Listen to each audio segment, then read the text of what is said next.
A tática desse desgoverno é muito simples, só idiota não vê. E eu quero crer que o povo brasileiro, sobretudo o povo que estuda, não é idiota. Eles atacam os outros, sobretudo grupos de esquerda, até liberais, progressistas, democratas, de ideológicos, que criam ideologia, até acordos com outros países ideológicos, segundo eles.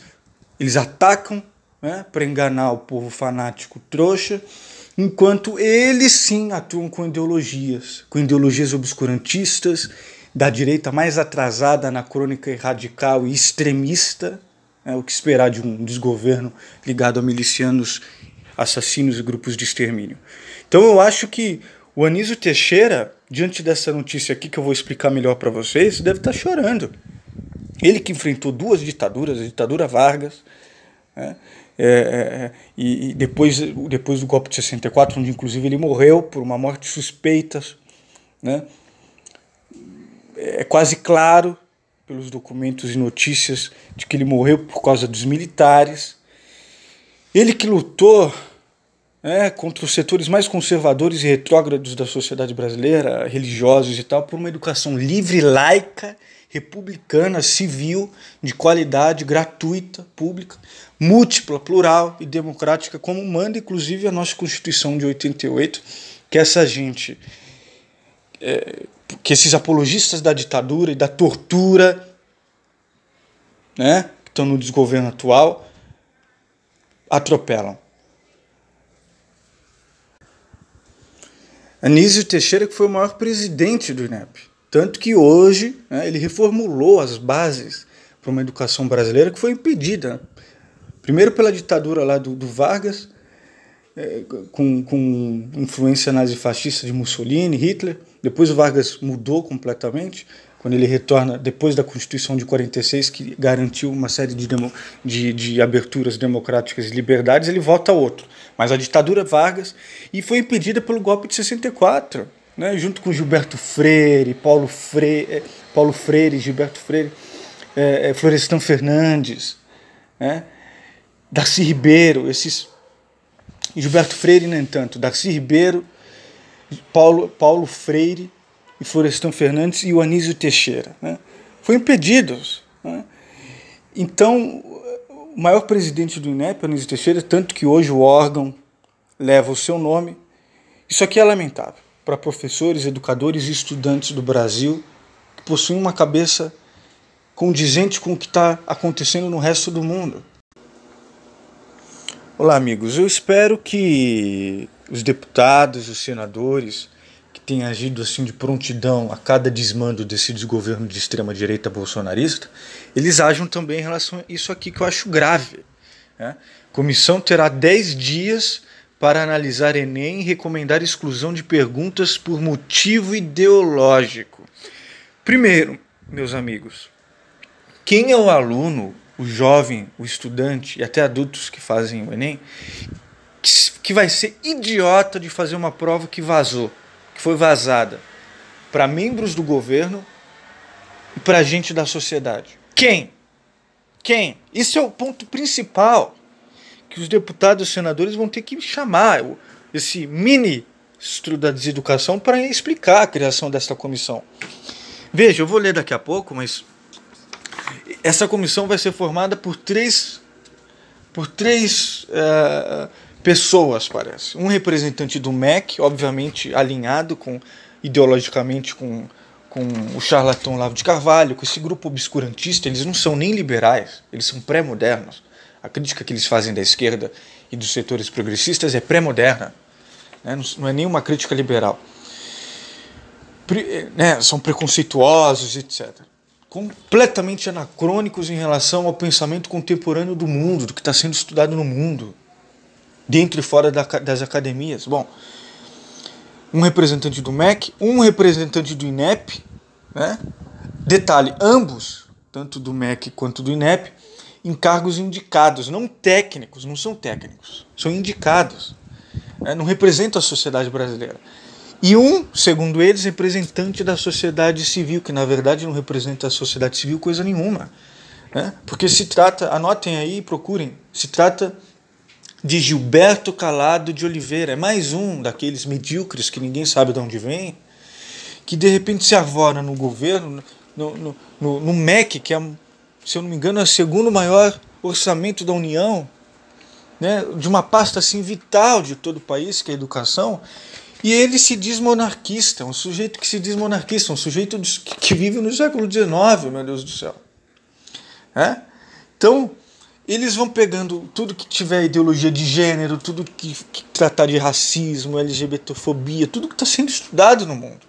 Só que eles se atêm, o que é importante que vocês, sobretudo os pais e o pessoal mais velho, que cai no conservadorismo e nessas armadilhas ideológicas, o que vocês precisam entender? Quando o Enem faz esse tipo de pergunta, esse tipo de questão, não devemos nos ater nesse aspecto superficial da questão. Porque o conteúdo é completamente condizente com as matérias. O conteúdo é sobre matemática, o conteúdo é sobre linguagem, sobre literatura, o conteúdo é sobre geografia, sobre história, sobre física. O conteúdo permanece intacto. Este aspecto superficial, como essa gente é tão preconceituosa, eles são superficiais, eles julgam as pessoas pelas aparências, etc., não entendem a importância. Gênero não é ideologia, gênero é um instrumental de análise da sociologia americana, inclusive, não é nada de marxismo cultural. A Marx não trata de gênero na sua obra, trata de outra coisa, classe, tal, social, o valor do trabalho, trata da questão do capital, que é central, é a coisa mais importante da obra do Marx. Não trata trata de revolução, socialismo, mas não trata de gênero, tem nada a ver. O gênero, inclusive, é um aspecto importantíssimo do próprio liberalismo, dos direitos individuais. Então, essa gente obscurantista, essa gente atrasada, e os jornais mesmo mais à direita, eles têm noticiado a respeito, eles precisam vir com tudo, os deputados e senadores também. Eu vou mostrar aqui para vocês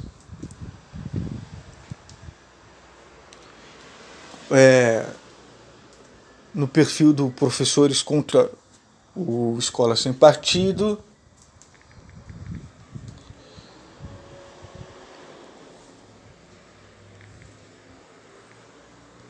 Professores contra a escola, né? Entre aspas, sem partido.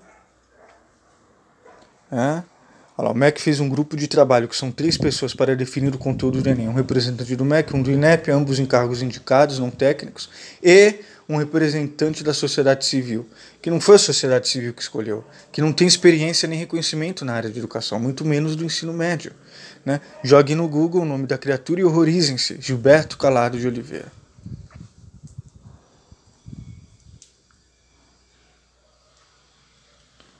Para, gente, precisamos de uma folga, cansada dessa gente despreparada.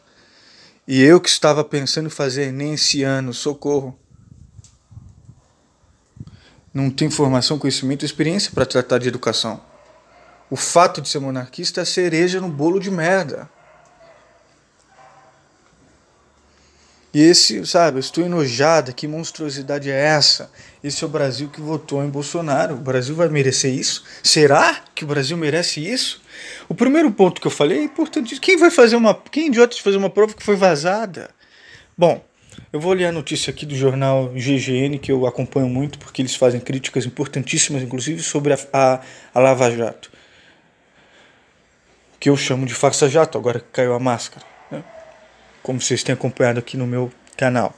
O INEP, órgão do Ministério da Educação que coordena o Enem, nomeou nesta quarta, dia 20, o nome de 3 pessoas que farão parte de uma comissão para analisar o banco de perguntas do exame e recomendar a exclusão de questões por motivo ideológico para posterior adaptação.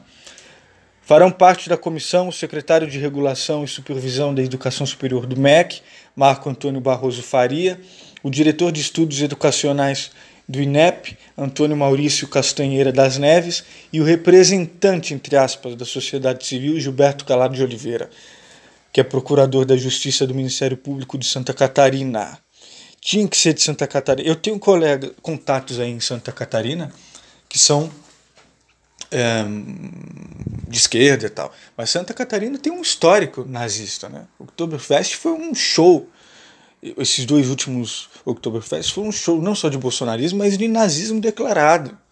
Desde os anos 20 e 30, por causa dos imigrantes diretos e descendentes diretos de alemães, Santa Catarina tem um histórico pioneiro de neonazismo no Brasil. Segundo o jornal, a comissão terá até 10 dias para realizar o trabalho numa sala segura do INEP. Tudo deve ocorrer sob contrato de sigilo. A palavra final sobre a adaptação de questões enquadradas é do presidente do INEP, Marcos Vinícius Rodrigues.